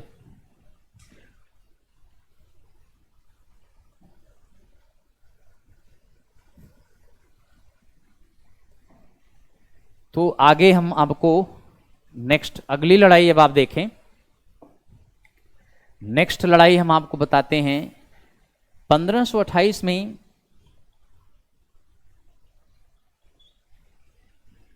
बैटल ऑफ घाघरा, यानी घाघरा की लड़ाई। बेटे ये बिहार में एक नदी का नाम है। घाघरा बिहार में एक नदी है, यूपी में सरयू नदी है, अयोध्या सरयू नदी के किनारे है। यही सरयू नदी जब बिहार में जाती है तो ये घाघरा कहलाती है। और थोड़ा सा गड़बड़ हो गया है ये, 1528 में घाघरा ना लिखें बेटे, चंदेरी लिखिए। थोड़ा सा मिस्टेक हो गया, कुछ और समझ के हमने बता दिया। चंदेरी की लड़ाई ये आप लिखें। चंदेरी ये एमपी में है, मध्य प्रदेश में। तो बाई मिस्टेक हमने आपको घाघरा लिख दिया, बता दिया, क्योंकि घाघरा की लड़ाई 1529 में लड़ी गई थी। सुदीपा दीप, थैंक यू बेटा। सर आप बहुत अच्छा पढ़ाते हो। बेटा पढ़ाते तो अच्छा है, लेकिन कुछ बच्चे ऐसा रिस्पॉन्स करते हैं कि मन टूट जाता है, दिल दुखी हो जाता है। पढ़ाते अच्छा है, कंटेंट्स हम ज़्यादा देते हैं। हमारा ये सोच होता है कि बेटे कंटेंट बच्चों का रह न जाए। अब बेवकूफ़ बनाना है तो लुसेंट से कुछ पॉइंट लिखवा दो। ये चीज़ें लुसेंट में नहीं मिलेगी। जब तक 3-4 किताबें पढ़ करके उसका पूरा निचोड़ निकाल कर ना दें। तो हमने 3-4 किताबें एक एक पोर्शन पर पढ़ा है और सारा आपको निचोड़ कर उसमें से जो क्रीम है वही निकाल के दे रहे हैं। इससे बाहर आपको कहीं से नहीं आएगा। और नोट कर लीजिए, जो हम आपको बता रहे हैं एक बुक्स में नहीं होगा। ये कई सारे बुक्स पढ़ेंगे तब जाके मिलेगा। कुछ पॉइंट कई किताब से लिया है, कुछ पॉइंट कहाँ से लिया है, इस टाइप से है। तो हमारे पास एक कंटेंट है ये, जो हम आपको इस तरह से बता रहे हैं। प्रयास यही होता है कि आपका नुकसान ना हो। आप पैसे दिए हैं, अपना समय भी बर्बाद कर रहे हैं, तो आपका पैसा और समय बर्बाद ना जाए, ये इसलिए ध्यान रखा गया है। तो बेटे अब हम ये थोड़ा सा ध्यान दीजिए। चंदेरी की लड़ाई, चंदेरी एमपी में है बेटा, मध्य प्रदेश में। और चंदेरी का राजा वैसे मेदिनी राय था। मेदिनी राय मालवा का किंग। मालवा एमपी में है। मेदिनी राय मालवा का किंग। बेटा ये भी राजपूत ही था। अच्छा, मेदिनी राय पुरुष है, महिला नहीं है ये। मेदिनी राय मालवा का किंग, मालवा एमपी में है। बहुत बड़ा क्षेत्र था मालवा का। मालवा प्लेट्यू ज्योग्राफी में आपने पढ़ा होगा। तो रविंदर श्योरन, थैंक यू भाई, थैंक यू रविंदर जी। चलते हैं, थोड़ा सा कमेंट पर ध्यान कम दे रहे हैं, क्योंकि कमेंट पर अगर ध्यान देते हैं ना थोड़ा सा तो ध्यान भटक जाता है। अब जैसे लिखना था चंदेरी, लिख दिए घाघरा, तो कमेंट पर ध्यान चला गया था, इसलिए हमने चंदेरी की जगह घाघरा लिख दिया बेटा। तो इसीलिए कमेंट पर थोड़ा कम ध्यान दें, जिससे कि हमारा कंसंट्रेशन बना रहे। हम ज़्यादा से ज़्यादा पॉइंट्स आपको देंगे, ज़्यादा से ज़्यादा कंटेंट्स आपको देंगे। तो ये है थोड़ा सा। 1528 में चंदेरी की लड़ाई बाबर ने मेदिनी राय को हराया। अब देखें बेटे, बाबर ने इस लड़ाई को भी जिहाद का नाम दिया था।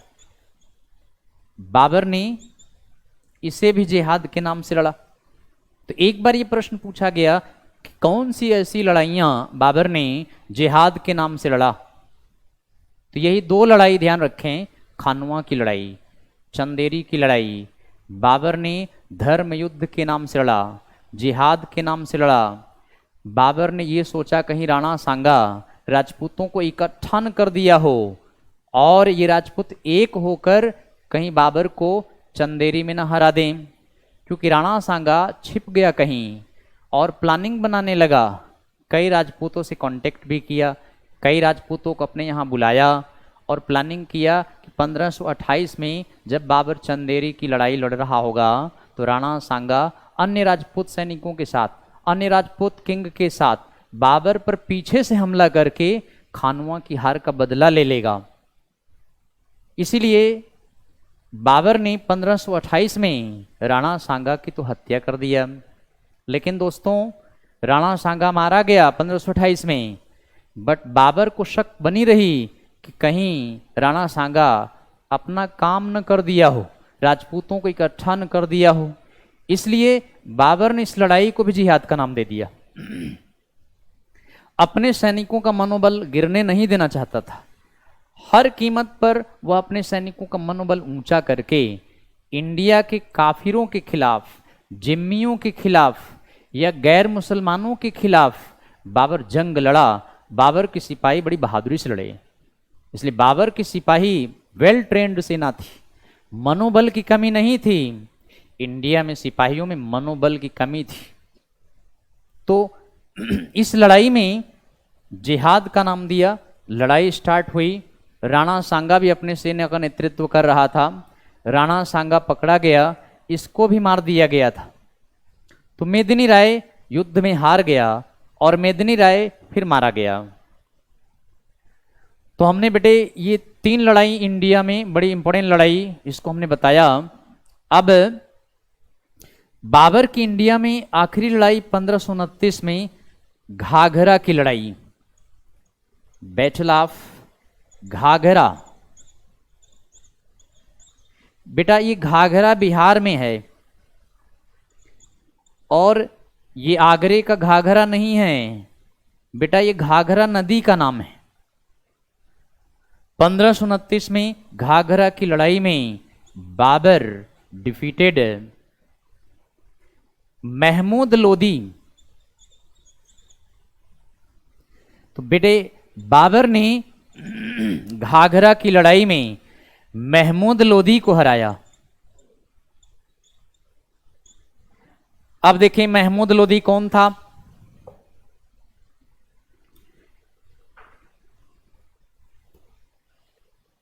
बाबर ने महमूद लोदी को हराया। महमूद लोदी कौन था? तो महमूद लोदी इब्राहिम लोदी का भाई था। महमूद इब्राहिम का भाई, कहीं कहीं दिया है कि इब्राहिम का बेटा था। तो भाई और बेटा ये नहीं पूछेंगे, बट ये इब्राहिम लोदी से रिलेटेड था। ये अफगान था, यानी लोदी शासक ये सब अफगान्स थे। अफगानों को एकत्र किया इसने।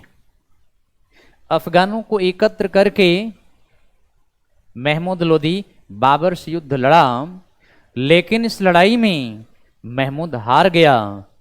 हारने के बाद बेटे महमूद बिहार की तरफ भाग गया। बाद में महमूद लोदी 1532 में 1532 में आगे बताएंगे दोहरिया की लड़ाई हुमायूं से लड़ा था। बाबर से लड़ा दिल्ली सल्तनत को फिर से जीतने के लिए कि दिल्ली फिर जीत जाएंगे, लेकिन बाबर से हारने के बाद जब बाबर का बेटा हुमायूं गद्दी पर आया तो हुमायूं से दोहरिया में लड़ा था। ये आगे बताएंगे। दोहरिया में फिर से हार जाता है ये, और फिर अफगानों ने महमूद को भगा दिया। महमूद की जगह शेर खान को नेता बना दिया।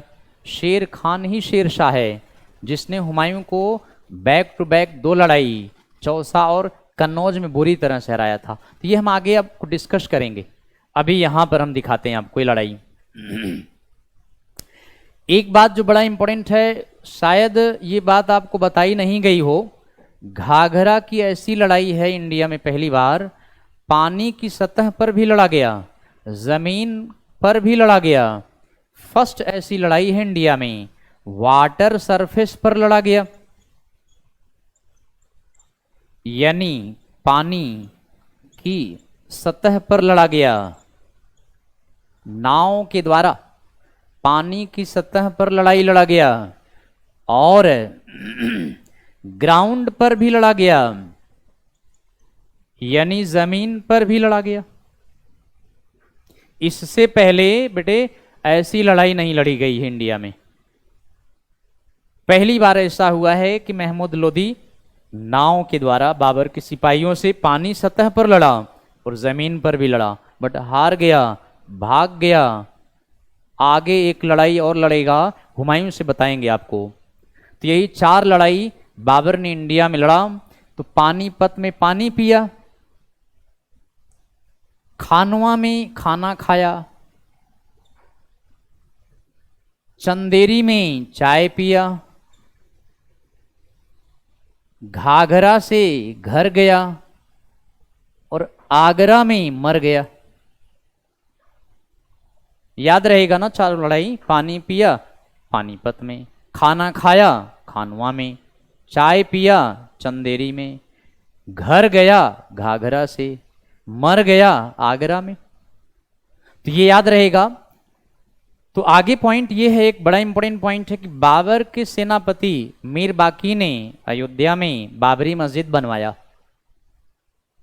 1528 में अयोध्या में बाबरी मॉस्क बना है। बाबरी मस्जिद से पहले यहां पर राम जन्मभूमि मंदिर था। मंदिर का स्ट्रक्चर तोड़कर मस्जिद का आकार दे दिया। सुप्रीम कोर्ट में इस समय मंदिर मस्जिद और उस जगह को लेकर लड़ाई चल रही है सुप्रीम कोर्ट में। इलाहाबाद हाई कोर्ट में था, तो इलाहाबाद हाई कोर्ट ने कह दिया कि भैया ये 3 भागों में डिवाइड कर दो, एक रामलला को दे दो, दूसरा निर्मोही अखाड़ा को दे दो, तीसरा पार्ट किसको दिया गया? वक्फ बोर्ड, मुस्लिम वक्फ बोर्ड को दे दो। रामलला, निर्मोही अखाड़ा, तीसरा मुस्लिम वक्फ बोर्ड को दे दो। अनिल सिंह, थैंक यू भाई, really times coaching faculty unique है बेटा। मेरा 26 साल का एक्सपीरियंस है, इसलिए यूनिक लगेगा। एसएल सिंह सर हैं जो पॉलिटी पढ़ाते हैं, उनका कोई जवाब ही नहीं है, बहुत बड़े टीचर हैं। भरत सर को आप जानते हैं, फेमस इकोनॉमिस्ट हैं वो। अमन सर जियोमॉर्फोलॉजिस्ट्स हैं, तो बड़े बड़े दिग्गज हैं, ऐसा कुछ नहीं है। मैडम को आप जानते ही हैं, साइंस पढ़ी चुके हैं। तो फैकल्टी में कोई डाउट नहीं है, अपने आप में कमी को हटाओ, कंटेंट को बढ़ाओ, टीचर के प्रति मोह मत दिखाओ, कंटेंट को देखो कि कंटेंट कहां से आपको मिल रहा है। क्योंकि आजकल क्वेश्चंस जो आ रहे हैं बेटे, वो कॉन्सेप्ट पर क्वेश्चन आ रहे हैं। जब तक आपको पूरा टॉपिक क्लियर ना हो, आंसर नहीं दे पाओगे। क्योंकि बेटे एक एक क्वेश्चन के 3-3 लाइन का ए आंसर होगा, 3 लाइन में बी आंसर होगा, 3 लाइन में सी होगा, ऐसे 3 लाइन में डी होगा। फिर कुछ कंपटीशन में तो ऐसे देते हैं, पहला सही है, दूसरा सही है, पहला दूसरा सही है, पहला दूसरा तीसरा सही है, पहला दूसरा तीसरा चौथा सही है। तो ऐसे क्वेश्चन तभी कर पाओगे जब आप इस तरह से थारोली स्टडी करोगे। चलिए हम बढ़ते हैं आगे। तो इस तरह से बाबर ने बाबरी मस्जिद बनवाया था, लेकिन बाबर खुद नहीं गया था वहां पर। कितना टाइम है? 10 मिनट मिल जाएगा? 5 मिनट? वो 5 मिनट और लगा देते हैं, इसके बाद 5-7 मिनट ज्यादा नहीं। तो बेटा हम इस टॉपिक के अंतिम पड़ाव पर हैं। 1528 में बाबरी मॉस्क, बाबरी मस्जिद, बाबरी मस्जिद, ये बेटा जानते हैं आप अयोध्या में है। उत्तर प्रदेश के फैजाबाद जिले का नाम भी बदल दिया है, अयोध्या कर दिया है। इलाहाबाद को प्रयागराज कर दिया है। तो बाबरी मस्जिद बनवाया किसने अगर ये पूछे तो बिल्ट बाई मीर बाकी ने। मीर बाकी ये बाबर का सेनापति था, commander in chief of Babur. दूसरी बात इसमें ये इंपॉर्टेंट है कि ये मस्जिद 6 दिसंबर 1992 को डेमोलिश्ड, यानी इस मस्जिद को, इस डेट को नष्ट कर दिया गया है।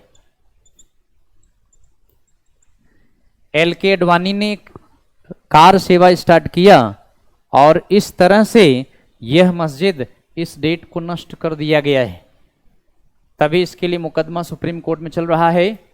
तो बाबरी मॉस्क यही बनवाया। दूसरा एक अगला पॉइंट आप देखें, 1530 में बाबर कहां मरा? अभी बताए थे बाबर का देहांत आगरा में या फिर लाहौर में, दोनों चॉइस आए तो एसएससी में आगरा लगाएं, ये ना दिया हो तो ये लगा सकते हैं। एसएससी के एग्जाम के की में यही दिया है और यूपीएससी में की में ये आया हुआ है, तो ये एनसीईआरटी का है और ये कुछ किताबों और गाइड का है। बाबर ने अपनी ऑटोबायोग्राफी में लिखा है कि बाबर का बड़ा बेटा हुमायूं बहुत तेज बीमार पड़ा, बचने की हालत न थी। बाबर ने अल्लाह से रिक्वेस्ट किया कि हे अल्लाह, हुमायूं के बदले बाबर की जान ले ले। अल्लाह ने बाबर की रिक्वेस्ट कबूल कर लिया। उसी दिन से बाबर बीमार पड़ गया, हुमायूं ठीक होने लगा। एक दिन 1530 में बाबर का देहांत हो गया और हुमायूं चंगा हो गया। बेटे, ये बाबर ने अपनी आत्मकथा तुजुक्के बाबरी या बाबरनामा में लिखा है, लेकिन इतिहास इसको नहीं मानता है। ये सेंटिमेंटल बातें हैं। इतिहास में दो बातें हैं कि एक तो यह है कि इब्राहिम लोदी की माँ बाबर के यहाँ नौकरानी का काम कर लिया और एक दिन राज किचन की, रॉयल किचन की इंचार्ज बन गई। मौका पाया, बाबर के भोजन में जहर मिलाकर दे दिया और बाबर आगरा में उस जहरीले भोजन को खा के मर गया। दूसरा, बाबर आगरा से काबुल जा रहा था, लाहौर में रेस्ट करने के लिए रुका, जैसे ही चलने को उठा गिरा, अकस्मात मर गया। बाबर का मकबरा कहाँ है, ये प्रश्न अगर पूछें, टॉम्ब तो काबुल में है। बाबर का मकबरा ये काबुल में है और इसको किसने बनवाया?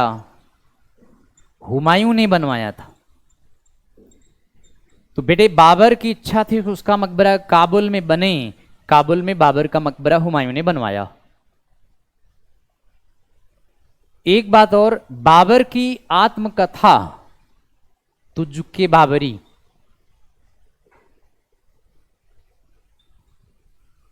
बाबर की आत्मकथा का नाम है ये तुजुक्के बाबरी।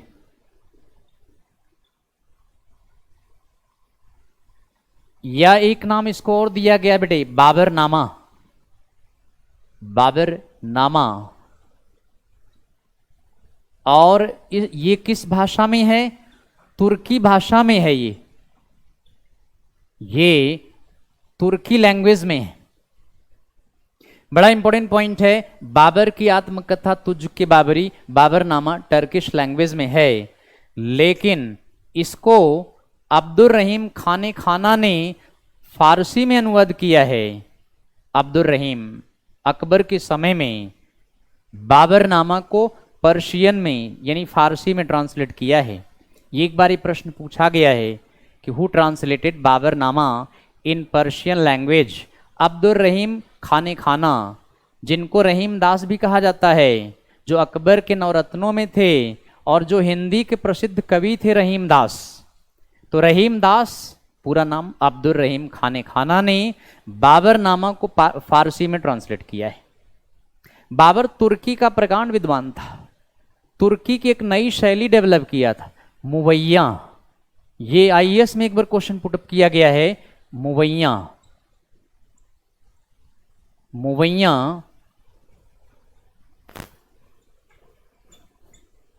एक नई स्टाइल है टर्किश लैंग्वेज की, एक नई स्टाइल, तुर्की भाषा की एक नई शैली है मुवैया। ये बाबर ने खुद डेवलप किया था बेटे।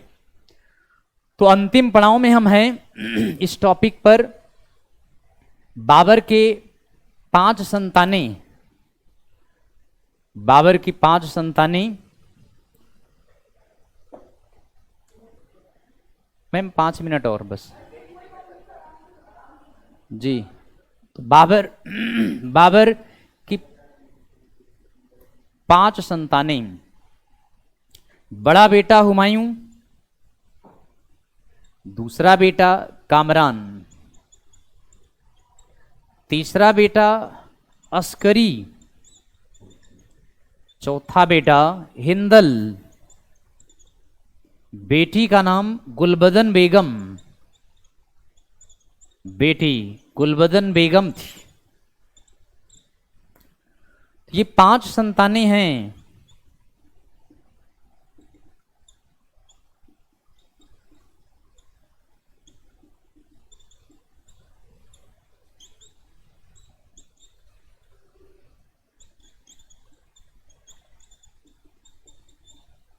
गुलबदन बेगम बाबर की बेटी, यही 5 संतानें थी। हला और कई संतानें दिखाई गई हैं। वैसे तो कहा गया है कि इसकी 16 संतानें, लगभग 12 पत्नियां। तो ये सब अतिशयोक्ति है। मुगल शासक थे, इनका कोई दीन ईमान नहीं था कितनी शादियां करेंगे, कितने बच्चे पैदा होंगे, ये सब कोई दीन ईमान नहीं था इस समय। तो ये मुगल किंग ऑटोक्रेट होते थे। इस तरह से ये संतानें जो इंडिया में थीं, बाकी कुछ संतानें काबुल में थी, उनका जिक्र नहीं आता है। बाबर मरने से पहले अपने पुत्र हुमायूं से कहा कि देखो आपस में लड़ना नहीं, भाइयों से लड़ाई मत लड़ना, किंगडम को भाइयों में बांट लेना। तो बाबर के कहने पर हुमायूं ने किंगडम को अपने भाइयों में बांट लिया था। हुमायूं ने स्वयं दिल्ली आगरा लिया, दिल्ली आगरा खुद अपने पास रखा, काबुल, बदख्शां, हेरात, यानी अफगानिस्तान का पार्ट है काबुल, बदख्शां, हेरात, ये कामरान को दिया था।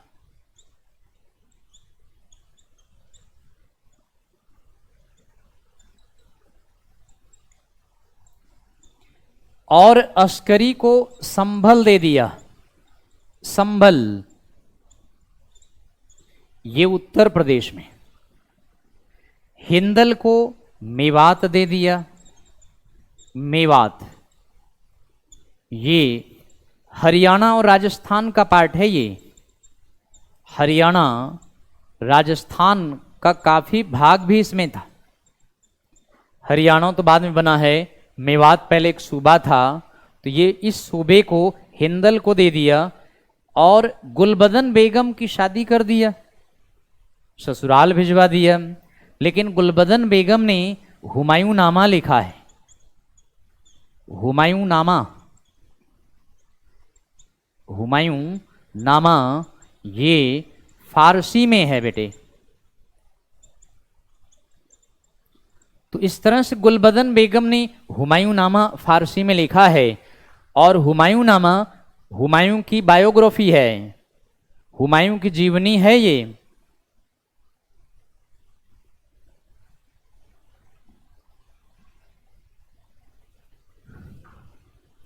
तो पायस दुबे जी, सर आप पढ़ाते रहिए। बेटा आज का टाइम ख़त्म होने वाला है। सर बहुत अच्छा पढ़ाते हैं आप, thank you. Prayas ji thank you. Shivam Kumar, but tomb Kabul में है। बेटा काबुल में इसलिए है, हुमायूं ने बाबर का मकबरा काबुल में क्यों बनवाया? क्योंकि बाबर की इच्छा थी कि उसको काबुल में दफनाया जाए, इसलिए बाबर की इच्छा की तो पूर्ति किया ना। अब आप देखिए कोई व्यक्ति मरता है तो कहता कि हमें यहाँ ले जाके जलाना, तो परिवार वाले वही करते हैं कि उसकी अंतिम इच्छा तो पूरी कर दो ना। तो बाबर की अंतिम इच्छा थी कि उसको काबुल में उसका मकबरा बनवाया जाए। हालांकि कुछ दिन के लिए उसकी डेड बॉडी आगरा के आराम बाग में रखी गई। बाद में जब काबुल में मकबरे का स्ट्रक्चर तैयार हो गया तो बाबर की डेड बॉडी आराम बाग से काबुल मकबरे में शिफ्ट कर दिया गया। तो पहला मुगल किंग है जिसको 2 दफा दफनाया गया, आगरा में फिर काबुल में। और बाबर का टॉम्ब पूछें तो काबुल में लगाइए। ठीक है बेटा। सुमित मलिक पढ़ाते रहिए, टाइम बहुत है। बेटा टाइम अब मैडम का है, काजल मैम पढ़ाएंगी। पायस दुबे जी, सर यूपीएससी के मंडी एग्ज़ाम में हिस्ट्री बहुत टफ आई थी। बेटा हमने डिस्कस कराए, बहुत टफ नहीं आई थी बेटा। अगर ये स्टोरी आपको कंठस्थ हो जाएगी, इस तरह से ध्यान रहेगा, तो उसमें ऐसे ही लंबे लंबे क्वेश्चंस के आंसर्स दिए हुए हैं। क्वेश्चन भी 4-5 लाइन का होता है, उसके जो ऑप्शंस होते हैं 3-3 4-4 लाइन के हैं, और लास्ट में देता है कि पहला सही है, दूसरा सही है, तीसरा सही है, चौथा सही है, फिर इसके बाद कहता है एक सही है, दो सही है, एक दो सही है। तो ये दिक्कत है उसमें। बिल्कुल मुर्तजा को भी 2 बार दफनाया गया, लेकिन मैंने कहा पहला Mughal emperor, first Mughal king Babur India में, इससे पहले तैमूर लंग का वंशज था। तैमूर लंग फरगना में था। बाबर तैमूर लंग की तरफ से 5वीं जनरेशन था, और बाबर चंगेज खान की तरफ से 14वीं जनरेशन था, 14th जनरेशन। पिता तैमूर लंग साइड से था, जो कि तुर्क था, तो पिता साइड से तैमूर लंग की 5वीं जनरेशन बाबर था। मम्मी साइड से चंगेज खान मंगोल था, मम्मी साइड से बाबर 14वीं क्लैन का था। तो इस तरह बाबर की धमनियों में एशिया के 2 महान योद्धाओं का रक्त प्रवाहित हो रहा था। बाबर चंगेज खान और तैमूर लंग के वंश का था, इसलिए बाबर की वंश पूछें, क्लैन पूछें, गोत्र पूछें, तो चगतई था, यानी बाबर चगतई इस क्लैन का था। तो इस तरह बेटे ये टॉपिक पूरा हो गया है। नेक्स्ट क्लास में हम आपको हुमायूं के बारे में बताएंगे, ठीक है? Okay, have a good day. Ma'am आपको पढ़ाएंगी आगे। 10 मिनट का ब्रेक है। ब्रेक नहीं है, अच्छा इसमें नहीं है आपका, अच्छा ठीक है। किसका क्लास है? अब हो गया बेटे, नेक्स्ट क्लास में हम आपको इसके आगे पढ़ाएंगे। तब तक के लिए सब्बा खैर, धन्यवाद, थैंक यू।